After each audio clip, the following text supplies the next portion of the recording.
దేవుని పరిశుద్ధ నామమునకు మహిమ కలుగునుగాక. ప్రియులారా, ప్రభునామమున మీ అందరికీ వందనాలు తెలియజేస్తూ ఉన్నాను. దేవుని వాక్యాన్ని ధ్యానిద్దాం. ఆదికాండం 45వ అధ్యాయం 6వ వచనం నుండి. 2 సంవత్సరం నుండి కరువు దేశంలోనున్నది, సేద్యమైనను కోతైనను లేని సంవత్సరములు ఇంకా 5 వచ్చును.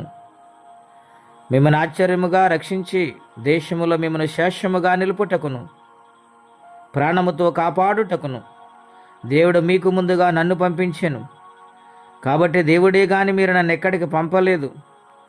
ఆయన నన్ను పరువుకి తండ్రిగాను అతని ఇంటి వారి అందరికీ ప్రభుగాను ఐగుప్తు దేశం అంతటి కేలుకగాను నియమించెను.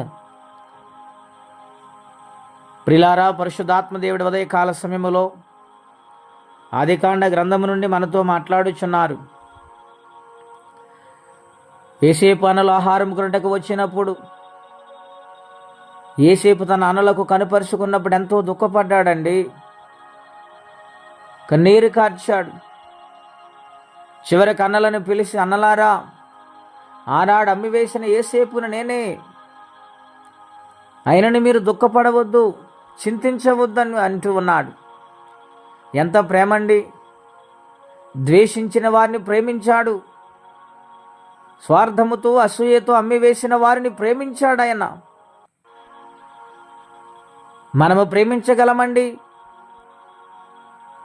ఎన్నో తెలివితేటలుగా ఎన్నెన్నో మార్గాలలో మనము ప్రేమించాలి, ఆలోచించాలి, నడవాలని చెబుతూ ఉంటాము. కానీ నిజముగా మనం ప్రేమించగలుగుతున్నామా? క్రీస్తు ప్రేమను సాటగలుగుతున్నామా?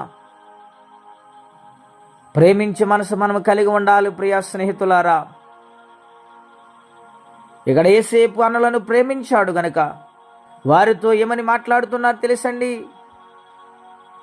2 సంవత్సరంలో కరువు దినాలు గడిచిపోయే ఇంకా 5 సంవత్సరములు ఉన్నాయి గనుక మిమ్మల్ని ఆశ్చర్యగా పోషించుటకు ప్రాణముతో కాపాడుటకు మీకు ముందుగా దేవుడే నన్ను ఇక్కడ పంపించారు, కానీ మీరు కాదని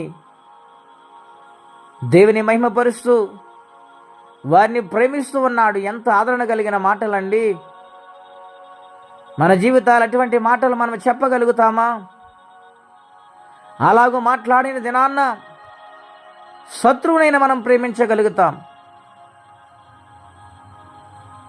చివరిగా వారిని అక్కడి నుండి కనాను దేశము నుండి ఐగుప్తు దేశమునకు రమ్మని వారందరిని ఆహ్వానిస్తూ ఉన్నాడు. ప్రియులారా, ఆశ్చర్యరీతిగా పోషించబడుటకు దేవుడు మన పక్షాన ఉన్నారని ఎంతగానో ప్రేమతో ఆదరణతో మాట్లాడారు. ప్రియులారా, వారు ఆశ్చర్యపోయారు, తడబడిపోయారు. ఏమి చేయాలో అర్థం కాని పరిస్థితికి మౌనమైపోయారు. గనుక మన జీవితాల్లో కూడా అటువంటి ప్రేమ కలిగి జీవిందాము. యోసేపు అంత ఉన్నత స్థితికి వెళ్ళటానికి కారణమా తన ప్రేమే, తన హృదయమే.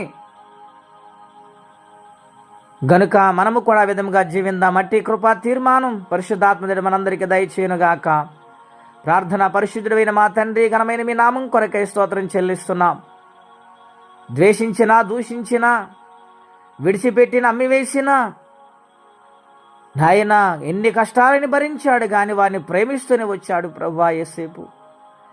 అందుకనే నాయన ఆయన జీవితాన్ని మీరు వర్ధిల్ల చేశారు. మా జీవితాల్లో కూడా మీ ప్రేమను సాటేవారిగా, నాయన ప్రేమించి మనస్సు కలిగి బ్రతికేవారిగా మీ కృపను మాకు అనుగ్రహించమని యేసుక్రీస్తు వారి పుణ్యనామమున ప్రార్థించి వేడుచున్నాము తండ్రి. ఆమెన్. దేవుడు దీవించును గాక.